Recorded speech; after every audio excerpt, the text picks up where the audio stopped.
आज का हमारा टॉपिक है बिहार की अर्थव्यवस्था। तो बिहार की अर्थव्यवस्था में आज हम क्या समझने वाले हैं, आर्थिक सर्वेक्षण 2023-24। तो जो आर्थिक सर्वेक्षण 2023-24 है इसके बारे में हम बात करेंगे। और इसमें ये जो आर्थिक सर्वेक्षण है ये बीपीएससी के एग्जाम और सीडीपीओ के एग्जाम के लिए काफी महत्वपूर्ण है और यहाँ से हमेशा सवाल बनते ही हैं। तो 2023-24 का जो आर्थिक सर्वेक्षण है इसमें हम देखेंगे कि 2022-23 का के बारे में बताया गया है कि कितना राजस्व घाटा रहा है, कितना राजकोषीय घाटा रहा है। तो हम देखेंगे कि राजस्व घाटा कितना हुआ है, सरकार का राजस्व घाटा। तो देखने का प्रयास करते हैं। सबसे पहले राजस्व घाटा की बात करेंगे कि ये किस पर निकाला जाता है या देखा जाता है। तो ये जो है राजस्व घाटा जीएसडीपी का कितना प्रतिशत राजस्व घाटा है, ऐसे पूछा जा सकता है कि 2023-24 में जीएसडीपी का राजस्व घाटा कितना रहा है, या 2022-23 में राजस्व घाटा कितना रहा है जीएसडीपी का। क्योंकि ये 2023-24 में आर्थिक सर्वेक्षण हुआ लेकिन ये डाटा पिछले साल का दिखाएगा 2022-23 वाला। तो इसलिए 2022-23 में ये 2022-23 में कितना रहा है ये हमें देखना है। यही डाटा, ये ऐसा नहीं है कि ये 2022-23 का पुराना है, ये नया ही है, 2023-24 में जारी हुआ। लेकिन ये डाटा तो पहले वाला ही दिखाया जाएगा ना कि पहले कितना आखिर आर्थिक सर्वेक्षण होगा कि कितना खर्चा हो गया, कितना होना चाहिए। तो एक तरह से ये आर्थिक सर्वेक्षण है कि आखिर सरकार की राजस्व घाटा क्या है। राजस्व घाटा, अब देखिए राजस्व घाटा बराबर होता है राजस्व व्यय माइनस राजस्व आय। जैसे कि हमें हम घर में भी ऐसा ही होता है ना कि जितना भी हमें व्यय होने वाला है और कितना हमें इनकम आमदनी होने वाला है तो हम पहले ही जोड़ लेते हैं। अगर व्यय ज्यादा है आमदनी कम है तो क्या होगा कि इतना रुपया का घाटा लग जाएगा। तो वही है कि राजस्व घाटा बराबर राजस्व व्यय, आप लिख सकते हैं राजस्व व्यय माइनस राजस्व आय होता है, राजस्व आय। तो राजस्व व्यय कहाँ होता है, सरकार खर्चा कहाँ करती है। तो राजस्व व्यय उसे कहते हैं जैसे कि कर्मचारियों को पैसा देना है, सरकारी अधिकारियों को पैसा देना है, जितने रेलवे में लोग नौकरी करते हैं तो वो उन सभी लोगों को पैसा सरकार की तरफ से दिया जाता है, इनकम। तो सरकार कहाँ से देती है, ये टैक्स का ही तो पैसा होता है। एक तरफ से सरकार ले रही है टैक्स तो उसे कहते हैं राजस्व आय। राजस्व आय हुई सरकार के पास और उसी में से सरकार पैसे देती भी है कर्मचारियों को, अधिकारियों को, तो वो हो गया राजस्व व्यय। तो यहाँ पर एक शब्द आता है पूंजीगत व्यय। तो पूंजीगत व्यय किसे कहेंगे, आप इसे समझ लीजिए कि पूंजीगत व्यय जैसे मान लीजिए कि कहीं पर भी पूंजी हमने लगाया, जैसे हमने सड़क बनवाया तो उस सड़क से हमें लाभ होने वाला है और वो सड़क 20 साल तक खराब नहीं होगा, 20 साल चलेगा, 40 साल चलेगा। ऐसा तो नहीं है कि हमेशा हर महीने बनवाना पड़ेगा नया नया सड़क, ऐसा नहीं है। या हमने कोई बंदरगाह बनाया तो एक साल हमने बना दिया तो वो बहुत 20-30 सालों तक चलेगा और बाद में फिर थोड़ा बहुत मरम्मत करवाना पड़ेगा और उससे हमें उस बंदरगाह से टैक्स जो मिलेगा या उस जो सड़क हमने बनाया तो सड़क से पैसे आएंगे, वहां पर टोल टैक्स हमें मिलेगा, तरह तरह के टैक्स प्राप्त होंगे तो उससे लाभ भी तो होगा। तो लंबे समय तक वो लाभ देगा, यानी वो सड़क हमने बनवाया, पूंजी लगा करके बनाया, 20 लाख रुपया लगा तो 20 लाख रुपया आ भी जाएंगे उस सड़क से, इतना आमदनी होगा कि। तो एक तरह से पूंजीगत व्यय वो होता है जहां से पैसे आ जाए बदले में हमने लगाया तो। लेकिन राजस्व व्यय में क्या होता है कि हमने पैसे दे दिए, कर्मचारियों को दे दिए, अधिकारियों को दे दिए, उनको सैलरी दे रहे हैं तो वो पैसा बढ़ थोड़े ना रहा है, आ थोड़े ना रहा है। फिर वो ऐसा तो नहीं है कर्मचारी को हमने 2 लाख दिया तो 2 बरस के बाद में वो 4 लाख सरकार को लौटा देंगे, नहीं। सरकार ने उस कर्मचारी को दे दिया, उस कर्मचारी के पास ही वो रह गया, मतलब वो सरकार के पास फिर से नहीं जाएगा। तो एक तरह से हम देखते हैं कि जो पैसा सरकार ने दे दी बदले में उसे कुछ नहीं मिला, लेकिन वही सरकार सड़क बनवाती उसी पैसे से तो बदले में बहुत सारा टैक्स मिलता, सरकार को पैसे आते। तो ये है, लेकिन ये देना भी जरूरी है। जितने भी अधिकारी हैं, कर्मचारी हैं, इनको पैसा देना भी जरूरी है। लेकिन राजस्व घाटा ये गलत होता है, क्योंकि ये अच्छा नहीं माना जाता, क्योंकि राजस्व घाटा का मतलब कि सरकार के खर्चे बहुत अधिक हैं और सरकार के आमदनी बहुत कम है, पैसे आ बहुत कम रहे हैं। लेकिन दुर्भाग्यवश सरकार हमेशा घाटा में रहती है। और यहाँ भी हम देखेंगे कि बिहार के हम बात कर रहे हैं तो राजस्व घाटा जो है वो 11,288 करोड़ है। 11,288 करोड़ का घाटा है। ये करोड़ में है, याद रखिएगा। और 11,000 से अधिक करोड़, 11,288 करोड़ है।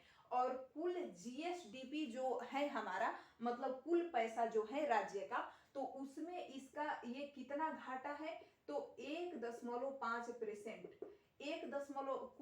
कुल पैसा का 1.5%, कुल जीएसडीपी का 1.5% सरकार को घाटा उठाना पड़ा है। यहाँ पर घाटा में चल रहा है राजस्व घाटा, 11,288 करोड़ का राजस्व घाटा है। अब हम बात करेंगे यहाँ पर राजकोषीय घाटा का। तो राजकोषीय घाटा ये बताइए कि राजस्व घाटा से अधिक होगा या कम होगा। राजकोषीय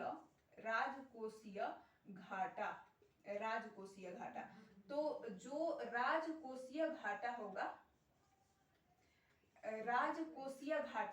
तो राजकोषीय घाटा राजस्व घाटा से अधिक होगा हमेशा।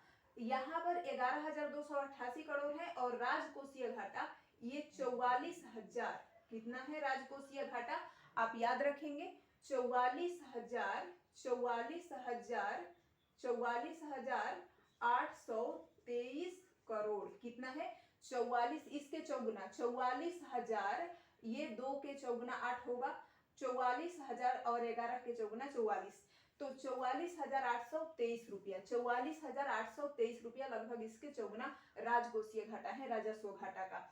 तो ये 11,288 करोड़ का घाटा राजस्व घाटा और 44,823 करोड़ लगभग इसके चौगुना है, 44,823 करोड़ का घाटा है।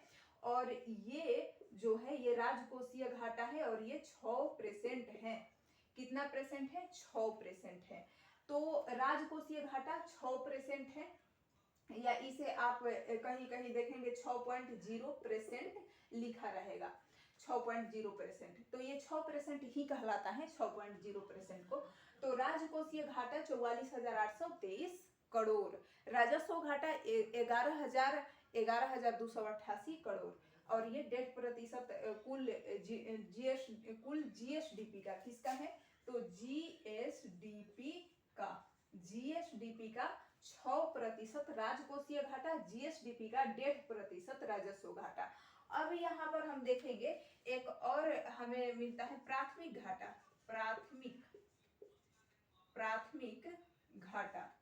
तो अब यहाँ पर देखिए ये राजकोषीय घाटा अधिक क्यों हो गया, क्योंकि इसमें ऋण यानी देनदारी को भी हम शामिल कर लेते हैं। राजस्व घाटा में ऋण, कर्जा जो सरकार की है, जो देनदारी है यानी सरकार के दूसरे देशों को या दूसरे किसी लोगों से कर्जा ले रखी है, उनको देना है।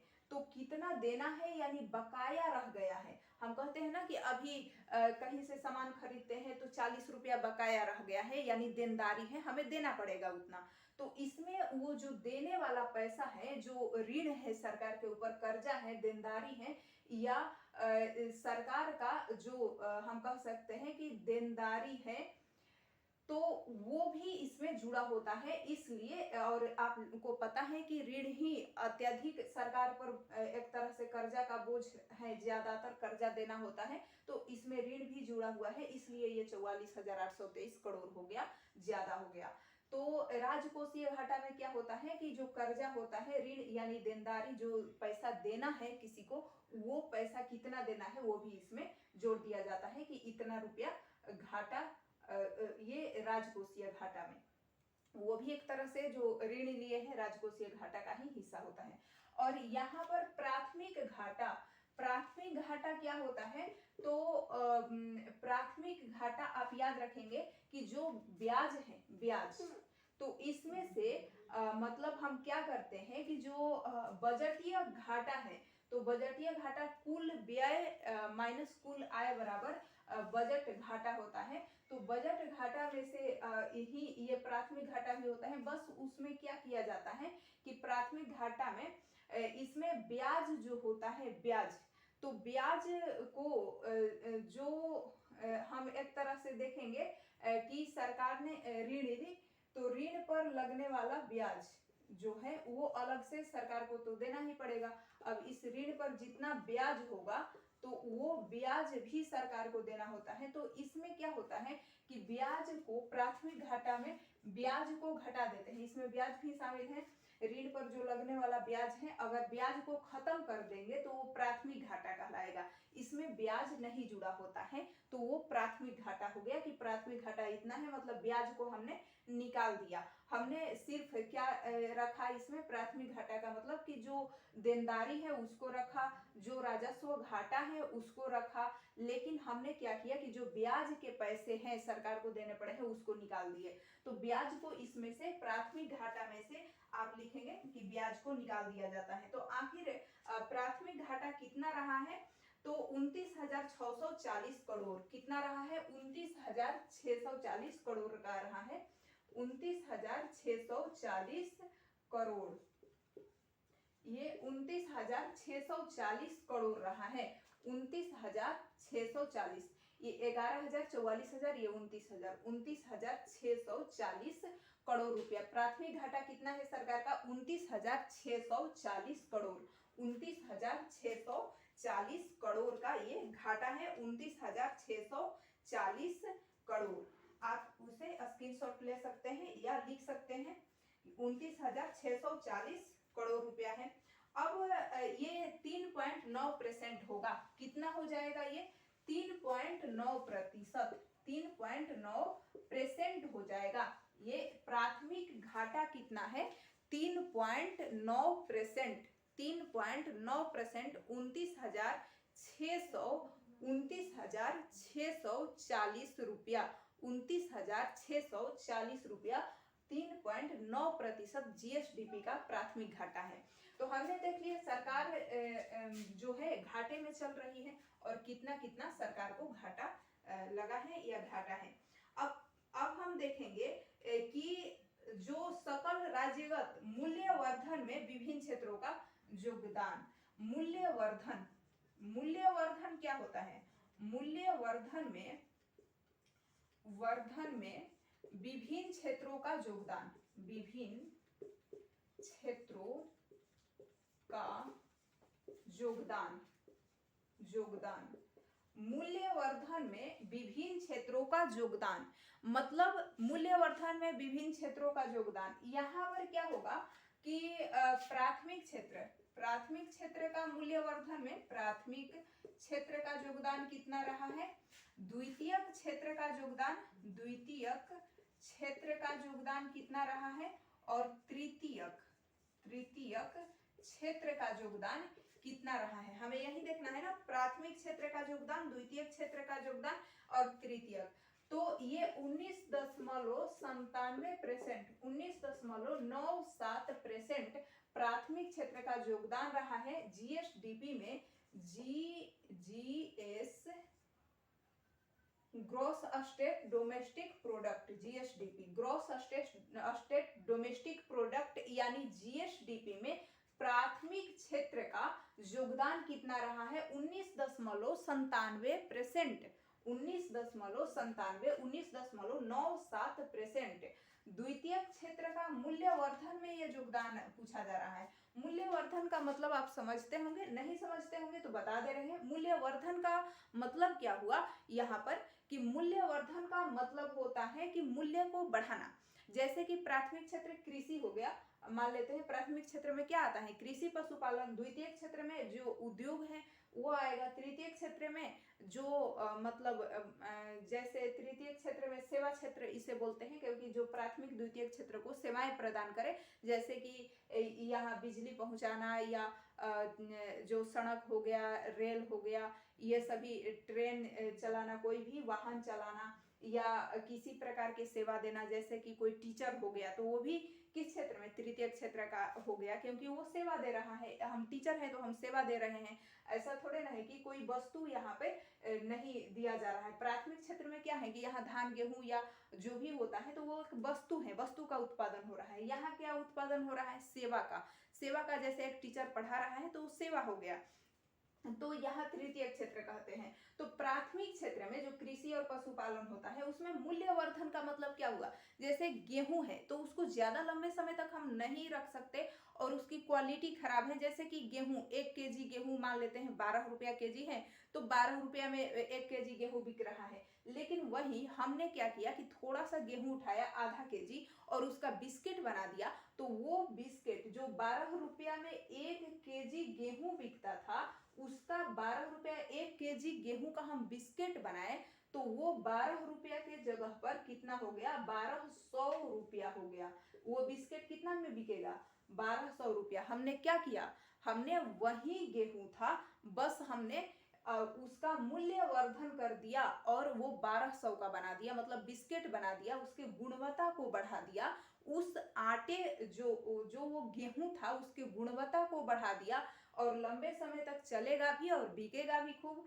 तो बिस्किट हमने बनाया तो मूल्यवर्धन कर दिया, तो वो ही बिस्किट 12,000 का हो गया। जो 12 रुपया का गेहूं था उसका हमने बिस्किट बना के 1200 रुपया का या 12,000 रुपया का बेचा। तो यहाँ पर आप देख रहे हैं कि मूल्यवर्धन क्या होता है, आप समझ गए होंगे। मूल्य में वृद्धि कर देना, गुणवत्ता को बढ़ा करके। तो प्राथमिक क्षेत्र में ऐसे ही मूल्य में वृद्धि किया गया है, यानी कि यहाँ पर मूल्यवर्धन में विभिन्न क्षेत्रों का योगदान हम देख रहे हैं। प्राथमिक क्षेत्र का मूल्यवर्धन में, जीएसडीपी के मूल्यवर्धन में कितना वृद्धि, मतलब मूल्यवर्धन इसका कितना है, मूल्यवर्धन में कितना योगदान है। प्राथमिक क्षेत्र का मूल्यवर्धन में कितना योगदान है, द्वितीय क्षेत्र का कितना है और तृतीय क्षेत्र का कितना योगदान है मूल्यवर्धन में, यानी किसी वस्तु को गुणवत्तापूर्ण बनाने में। तो प्राथमिक क्षेत्र का योगदान है 19.97%।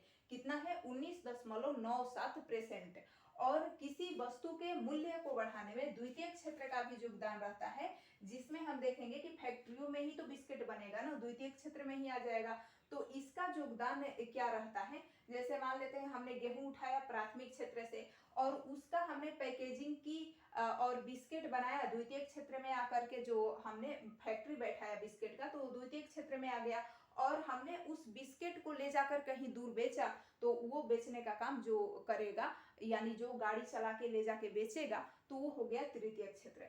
तो एक ही बिस्किट को ये तीनों लोग मिल करके उसके मूल्य को बढ़ा रहे हैं, मूल्यवर्धन कर रहे हैं। तो प्राथमिक क्षेत्र का इसमें योगदान क्या, बस गेहूं हमने जितना लिया तो प्राथमिक क्षेत्र का योगदान 9.97%, यानी प्राथमिक क्षेत्र 19.97% प्राथमिक क्षेत्र का योगदान कम रहा है मूल्यवर्धन में। द्वितीय क्षेत्र का योगदान कितना है, तो 20, इससे अधिक ही होगा द्वितीय क्षेत्र का। प्राथमिक क्षेत्र से हमेशा द्वितीय क्षेत्र का योगदान अधिक होगा, तो 20.04%। द्वितीय क्षेत्र का मूल्यवर्धन में योगदान कितना है, 20.04%।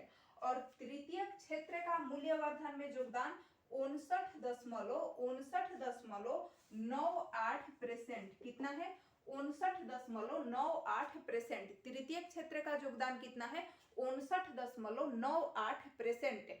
ये 19.97%। प्राथमिक क्षेत्र का मूल्यवर्धन में कितना योगदान रहा है, 19.97%। 19% पहले ऐसे याद रखेंगे।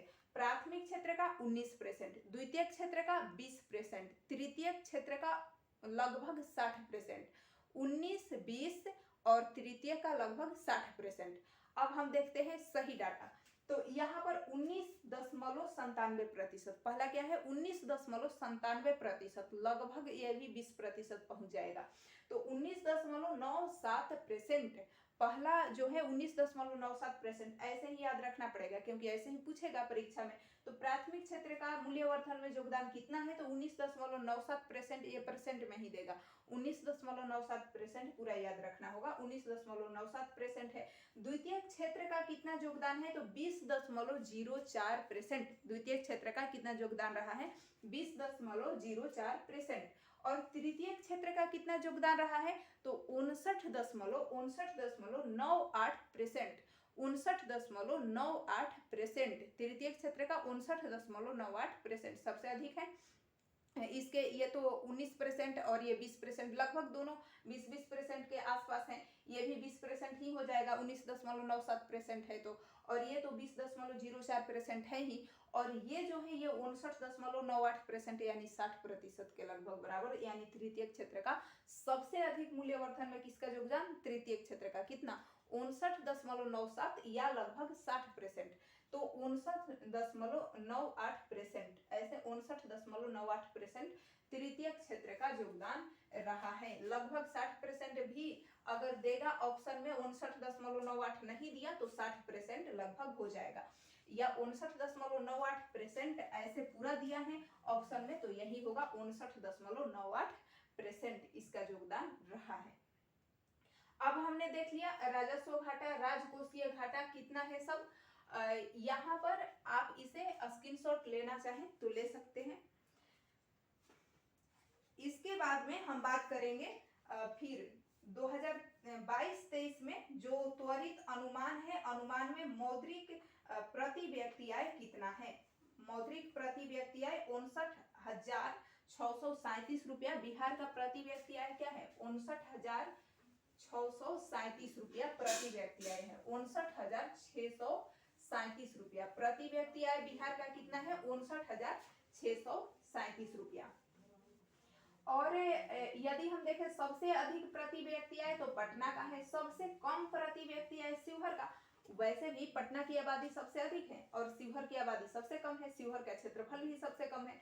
तो शिवहर का क्षेत्रफल जब कम है तो वहां रहने वाली आबादी भी कम होगा, लेकिन वहां घनत्व तो अधिक है, लोग रहते अधिक हैं, बस क्षेत्रफल कम है, इसलिए उसका जो है जो आबादी भी कम है और प्रति व्यक्ति आय भी कम है, शिवहर का सबसे कम।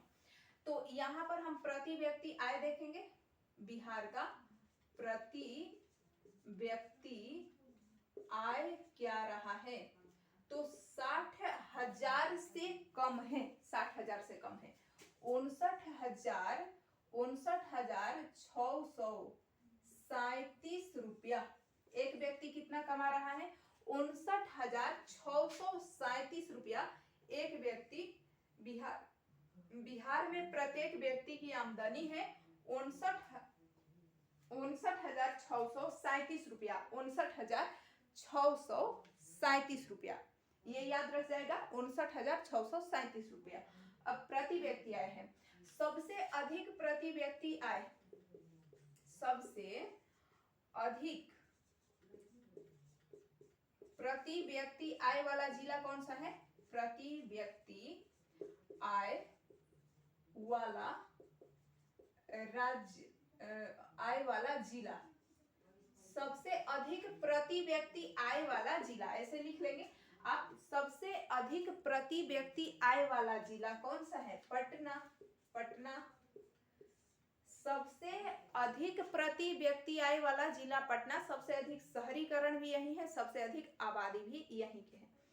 और पटना जो है यहाँ पर हम देखेंगे, ऐसे तो प्रति व्यक्ति आय कितना है, 59,637 रुपया प्रति व्यक्ति आय, मतलब बिहार के औसतन आय निकाला जाए तो 59,637 रुपया एक व्यक्ति कमा रहा है, प्रत्येक व्यक्ति। लेकिन पटना में देखेंगे तो पटना का आय ज्यादा है, यहाँ पर तो एक व्यक्ति 1 लाख से ऊपर कमा रहा है, 1,14,541 रुपया एक व्यक्ति कितना कमा रहा है पटना में, 1,14,541 रुपया। इसका प्रति व्यक्ति है 1,14,541, 1,14,541 रुपया किसका है, पटना का सबसे अधिक। दूसरे नंबर पर पूछा जाए, ये पहले नंबर पर पटना है, दूसरे नंबर पर कौन आता है, कभी पूछ देता है कि दूसरे नंबर पर प्रति व्यक्ति आय सर्वाधिक किसका है, तो बेगूसराय। पटना के आगे जाएंगे तो बेगूसराय, पटना के पूरब में पड़ता है बेगूसराय। और बेगूसराय का प्रति व्यक्ति आय क्या है, तो 46,991 रुपया। कितना है, 46,991 रुपया प्रति व्यक्ति आय बेगूसराय का। तीसरे नंबर पर कौन आएगा, तीसरे नंबर पर बताइए कौन आएगा, मुंगेर। तीसरे नंबर पर मुंगेर आएगा और मुंगेर का प्रति व्यक्ति आय जो है 44,000 कितना है, मुंगेर का प्रति व्यक्ति आय। बेगूसराय का 46,000 है, मुंगेर का कितना है बताना है, मुंगेर का कितना है 44,176 रुपया। 44,176 रुपया मुंगेर का प्रति व्यक्ति आय पूछा जाए 44,176 रुपया। मुंगेर का प्रति व्यक्ति आय क्या है, 44,176 रुपया। 44,176 रुपया है। और बेगूसराय का 46,991 रुपया। इससे भी अधिक पटना का 1,14,541 रुपया। 1,14,541 रुपया पटना में एक व्यक्ति कमा रहा है। बेगूसराय में प्रत्येक व्यक्ति का प्रति व्यक्ति आय यहाँ भी ज्यादा है 46,991 रुपया और यहाँ है 44,176। इससे थोड़ा कम है, ये 46,991, ये 44,176। तो मुंगेर का ये हो गया पहला, दूसरा, तीसरा, यानी टॉप 3 जिला जहां पर इनकम ज्यादा है, प्रति व्यक्ति आय ज्यादा है। अब प्रति व्यक्ति कम वाला, तो कम वाला यहाँ पर लिख देते हैं, कम वाला जिला प्रति व्यक्ति आय जहां कम है, तो कहां पर सबसे कम हमने बताया, सबसे कम शिवहर। शिवहर का क्षेत्रफल भी कम, जनसंख्या भी कम और आय भी कम। तो शिवहर का प्रति व्यक्ति आय सबसे कम है। किसका प्रति व्यक्ति आय सबसे कम है, तो वो है शिवहर। शिवहर का कितना है, तो यहाँ पर 18,000 हमें देखने को मिलेगा। 18,000 इसका आय है, 18,000 से अधिक है।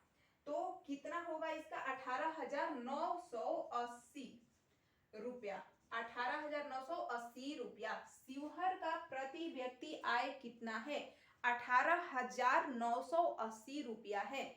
18,980 रुपया है। शिवहर का कितना है, 18,980 रुपया है। और दूसरे नंबर पर आता है अररिया। अररिया 19,000। अररिया दूसरे नंबर पर कौन आता है, अररिया। यहाँ 19,000 अररिया का कितना है, 19,795 रुपया। 19,795 रुपया अररिया का है इनकम, 19,795 रुपया। 19,795 रुपया। शिवहर प्रथम स्थान पर सबसे कम वाला में 18,980 रुपया। 18,980 रुपया। 18,980 रुपया शिवहर में। अररिया में 19,795 रुपया।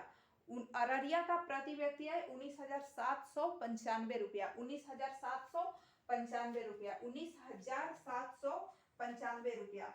और सीतामढ़ी तीसरे नंबर पर 21,448 रुपया। सीतामढ़ी तीसरे नंबर पर कौन है सबसे कम वाला में, सीतामढ़ी का भी आय कम है। सीतामढ़ी का भी इनकम कम है।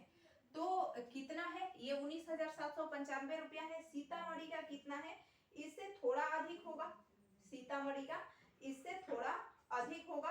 तो आखिर सीतामढ़ी का प्रति व्यक्ति आय कितना है, सीतामढ़ी का प्रति व्यक्ति आय 21,448 रुपया है। 21,448 रुपया। 21,448 रुपया सीतामढ़ी का है। 21,448 रुपया याद रखेंगे। सीतामढ़ी का इनकम 21,448 रुपया। ये सबसे कम वाला जिला है। सबसे कम प्रति व्यक्ति आय यहाँ देख रहे हैं 18,000, 19,000, 21,000। 18, 19, 21 ऐसे हैं। तो शिवहर का 18,980 रुपया है। अररिया का 19,795 रुपया है। अररिया का 19,795 रुपया है।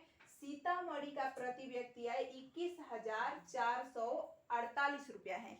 21,448 रुपया है। तो सबसे अधिक प्रति व्यक्ति आय, सबसे कम प्रति व्यक्ति आय वाला हमने देख लिया।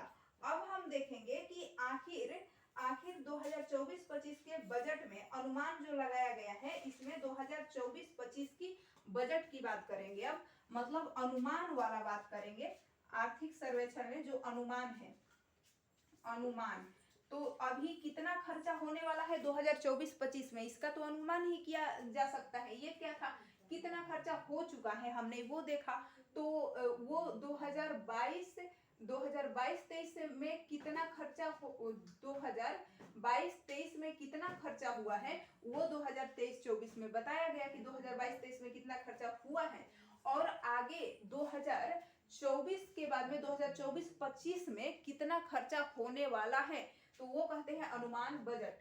तो यहाँ पर 2024-25 के आंकड़ा के अनुसार ये अनुमान लगाया गया है कि 2024-25 के अनुमान के अनुसार तो कुल बजट कितना होगा, तो 2,78,725 रुपया, 2,78,725, 2,78,725 रुपया कुल अनुमान लगाया गया है। 2,78,725, 2,78,725 रुपया, 2,78,725 रुपया, 2,78,725 रुपया, 2,78,725 रुपया। ये क्या है, इतना जो है बजट, कुल व्यय, बजट का अनुमान, इतना खर्चा आएगा, इतना। ये क्या है, करोड़ में है, ये रुपया नहीं, रुपया बोल रहे हैं, करोड़ का है। तो ये 2,78,725 आप समझ गए होंगे कि ये करोड़ में ही होगा, ये व्यय है। तो यहाँ पर इतना व्यय हो जाएगा। कब, 2024-25 में व्यय कितना होगा, बजट जो जारी किया गया है, व्यय कितना होने वाला है, 2,78,725 रुपया व्यय होगा। अब किस क्षेत्र में कहाँ कहाँ कितना व्यय होगा वो हम जानेंगे अगली वीडियो में। तो व्यय अभी यहाँ पर देख लेते हैं, 2,78,725 करोड़, 725 करोड़ का व्यय होने वाला है। 2,78,725 करोड़ कुल व्यय।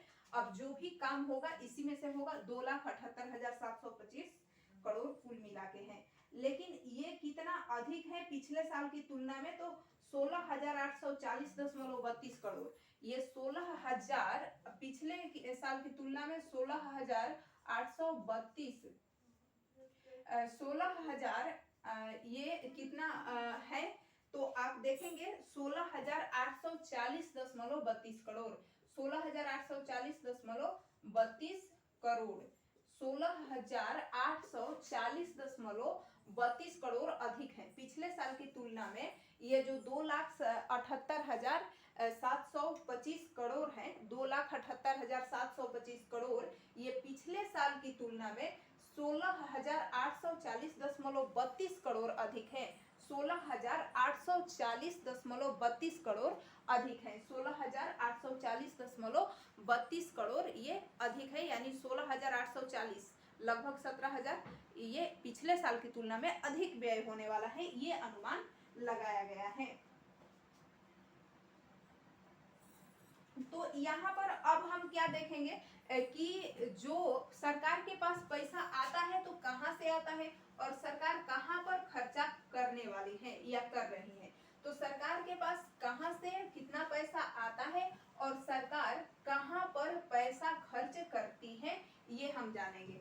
जैसे कि हम देखेंगे कि सरकार के पास पैसा आता है, तो एक तो केंद्र के टैक्स में सरकार का जो राज्य का हिस्सा, तो बिहार राज्य का कितना हिस्सा है केंद्र के टैक्स में, कितना प्रतिशत केंद्र सरकार देती है। केंद्र सरकार टैक्स वसूलती जरूर है, लेकिन वो देगी किसको, देगी राज्य सरकार को भी वही देती है। केंद्र सरकार वसूल के और उसका कुछ परसेंट राज्यों को देती है, तो वही 40% जो कुल हम देखेंगे कि कुल ये जो आमदनी है बिहार सरकार का कुल बजट है, तो उसमें से अधिकतर पैसा कहाँ से आता है, केंद्र सरकार के द्वारा जो टैक्स वसूला जाता है उसमें 40% इसका हिस्सा होता है। तो केंद्र यहाँ पर लिख लेंगे, केंद्र सरकार जो केंद्र सरकार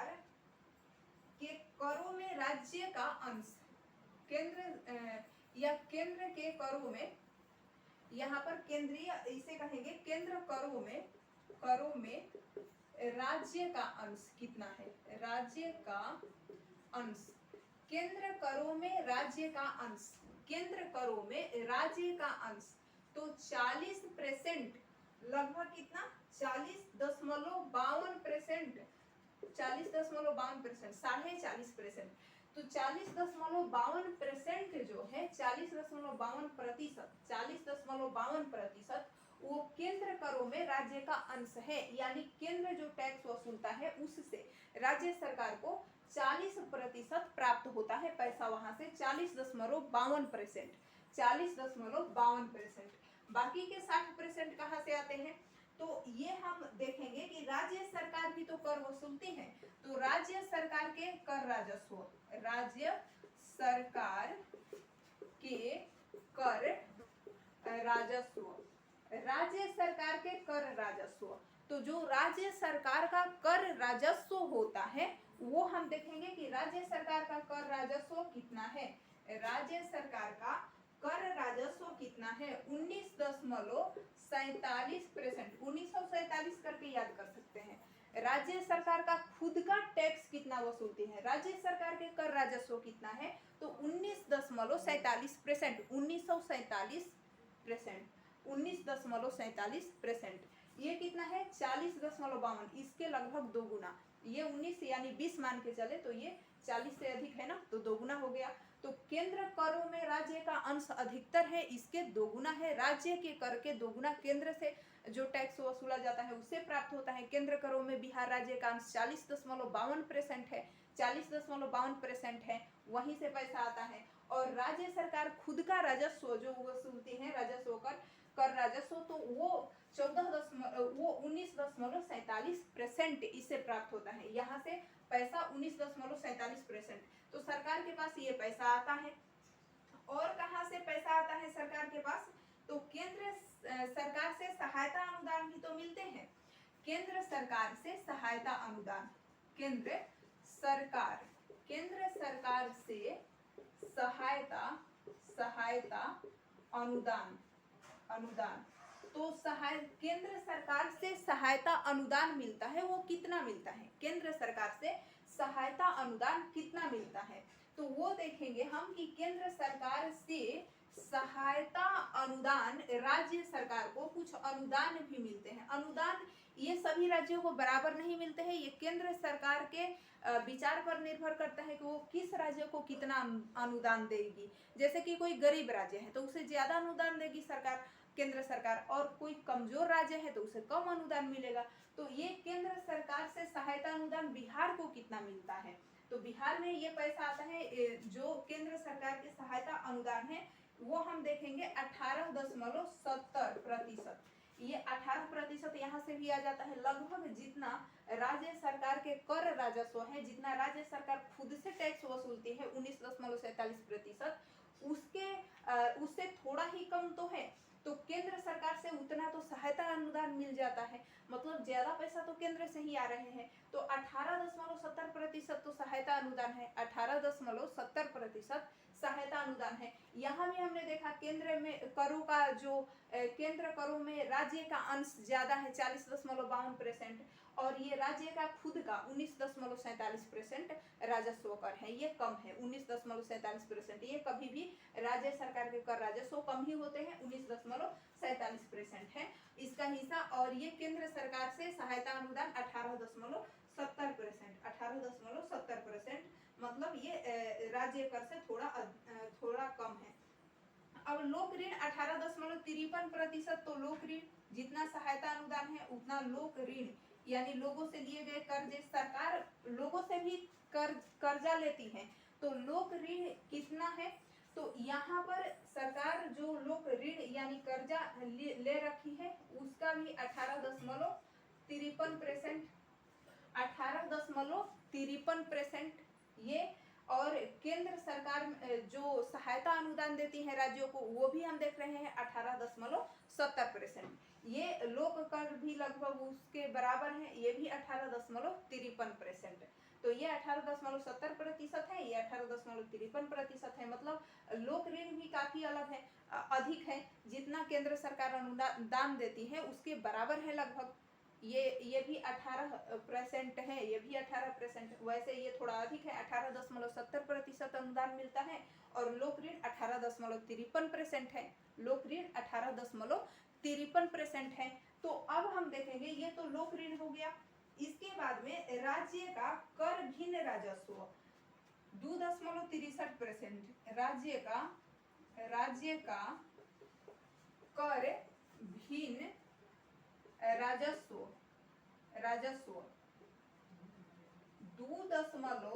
2 कितना प्रतिशत होगा? 63%। 2.63%। कर भिन्न राजस्व, राज्य का कर भिन्न राजस्व 2.63%। 2.63% राज्य का कर भिन्न राजस्व का मतलब हुआ कि कर टैक्स से हट करके जो राजस्व प्राप्त होता है, जैसे कि सरकार ने किसी को ऋण दिया और उससे ब्याज जो मिलेगा, उससे जो लाभ मिलेगा, या राज्य ने किसी चीज में पैसा इन्वेस्ट किया किसी कंपनी में, तो वहां से जो लाभ मिलेगा, तो वो हो गया राज्य का कर भिन्न राजस्व 2.63%। यानी 2% पैसा 2.63% पैसा 2.63% पैसा टैक्स से अलग दूसरे चीजों से आ रहा है। तो यहाँ पर 2.63% कर भिन्न राजस्व का हिस्सा है 2.63%। और ऋण की वसूली 0.16%। जो कर्जे सरकार ने दे रखी है, तो ऋण की वसूली भी तो करेगी। ऋण की वसूली से कितना होता है? अब जो सरकार ने ऋण, अब सरकार केवल कर्जा लेती थोड़े ना है, देती भी है। तो जो सरकार ने ऋण दी है, तो कर्जा की वसूली करेगी तो वो भी पैसा आएगा, तो वो बहुत कम है। कर्जा ऋण की वसूली वाला पैसा 0.16%।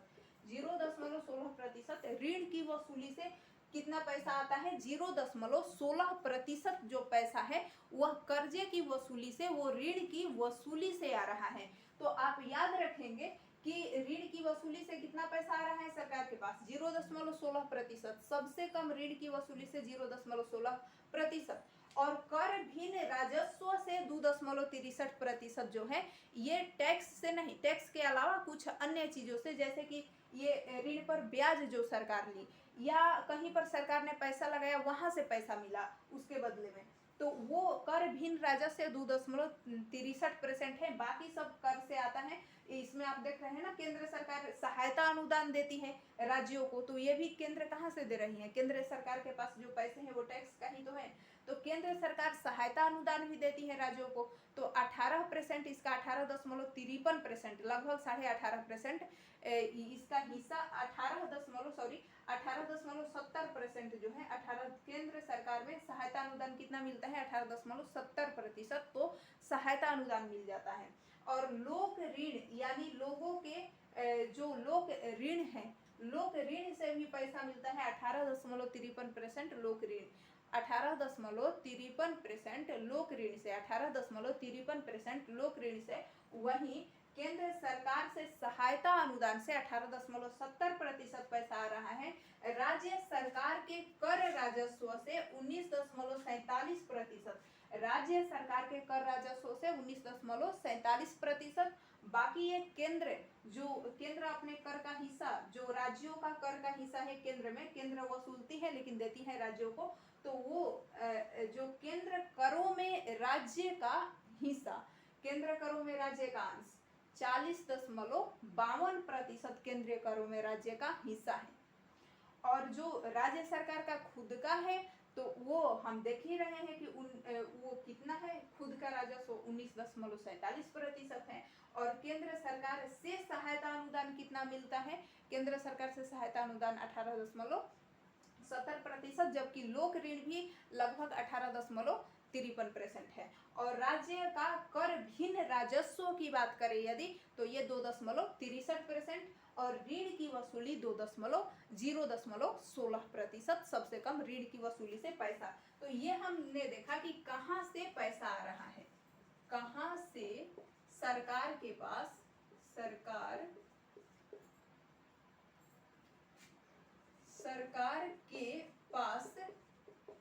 पैसा आ रहा है,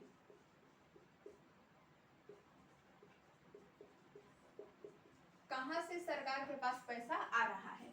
अब हम बात करेंगे कि सरकार इतना पैसा जो आ रहा है वो उसको खर्च किन किन चीजों पर करती है, कहां कहां खर्च करती है। तो सरकार खर्चा कहां कहां करती है वो हम जानेंगे। आता कहां से है, कितना परसेंट आ रहा है और कहां से आ रहा है, ये हमने जान लिया। अब सरकार के पास, सरकार अपने पैसों को कहां, कब और कैसे खर्च करने वाली है, ये जानना आपका अधिकार है, यानी जनता का अधिकार है।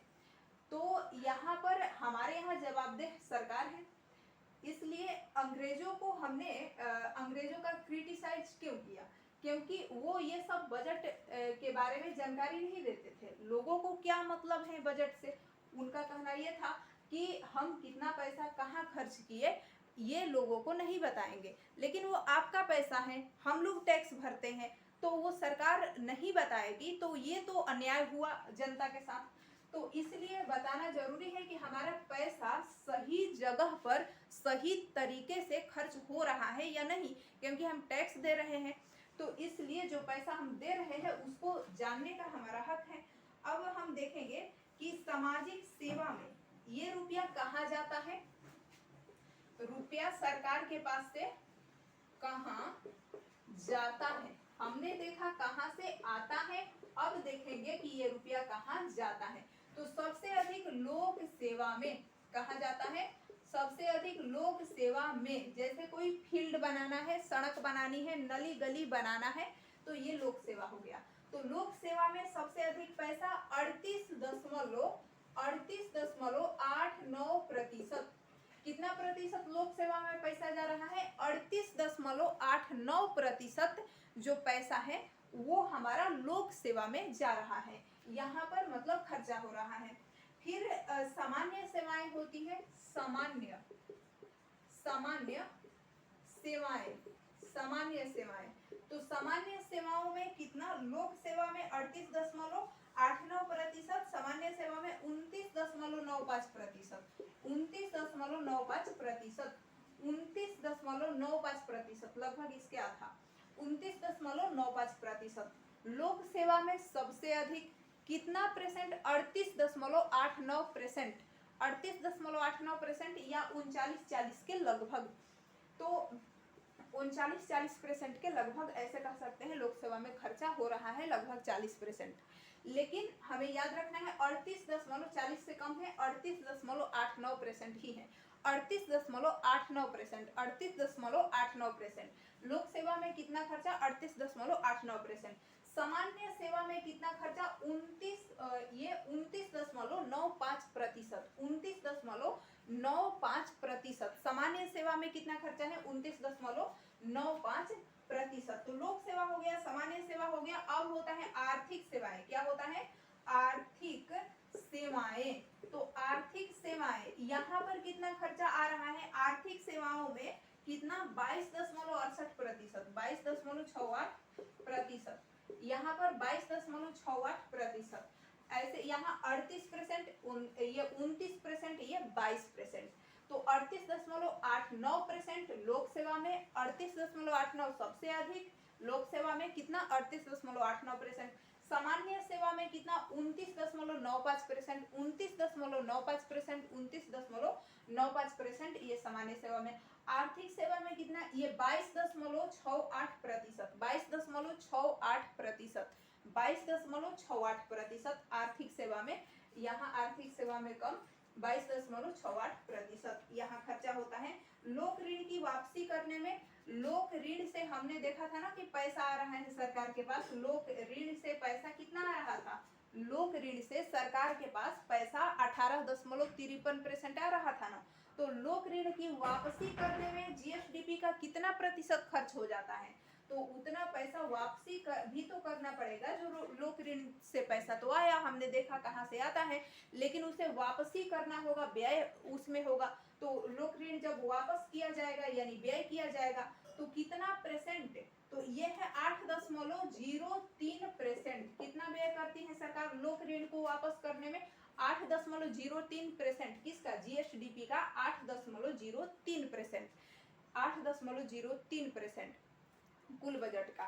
तो 8.03% क्या होगा, जीएसडीपी का 8.03% लोक ऋण की वापसी में खर्च होगा। और ऋण और पेशगियां 0.44%।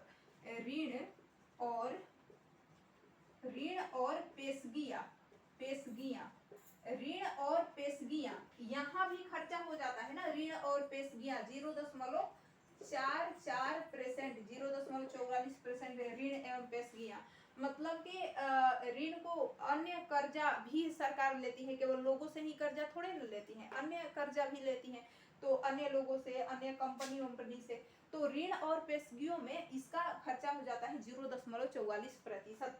लोग ऋण को चुकाने में 8.03%, अन्य प्रकार के ऋण और पेशगियों को चुकाने में 0.44% ऋण एवं पेशगियों को चुकाने में।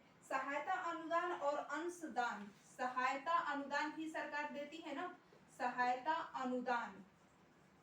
अनुदान और अंशदान में भी पैसा जाता है। और अंशदान यानी सहायता अनुदान किसी को मिल रहा है तो कौन दे रहा है, सरकार।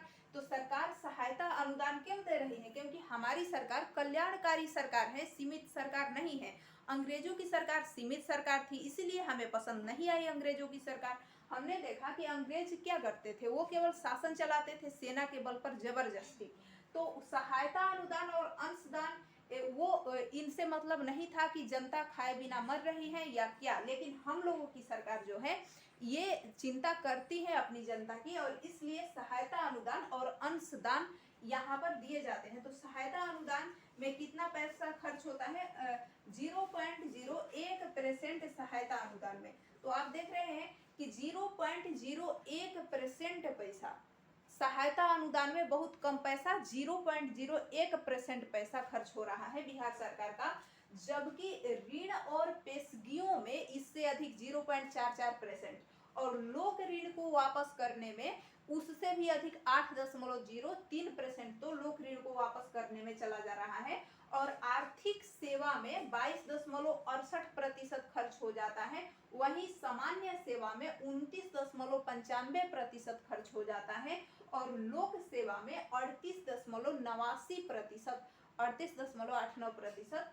लोक सेवा में, सामान्य सेवा में कितना, 29, यहाँ 38 है, लोक सेवा 38, लोक सेवा 38.89, लोक सेवा 38.89, सामान्य सेवा में 29.95, यहाँ 38 है तो 8-9%, यहाँ 29 है तो 9-5%, तो सामान्य सेवा में 29.95% और आर्थिक सेवा में 22.68%, 22.68% आर्थिक सेवा में जा रहा है। तो ये 38, 29 और 38, 29, 22 याद रखेंगे, और ये 8.03% ये लोक ऋण में। तो इतना सरकार को देना पड़ रहा है, यानी सरकार का व्यय हो रहा है। तो ये पैसा कहाँ जा रहा है और कहाँ से आ रहा है, ये सब हमने देखा। धन्यवाद।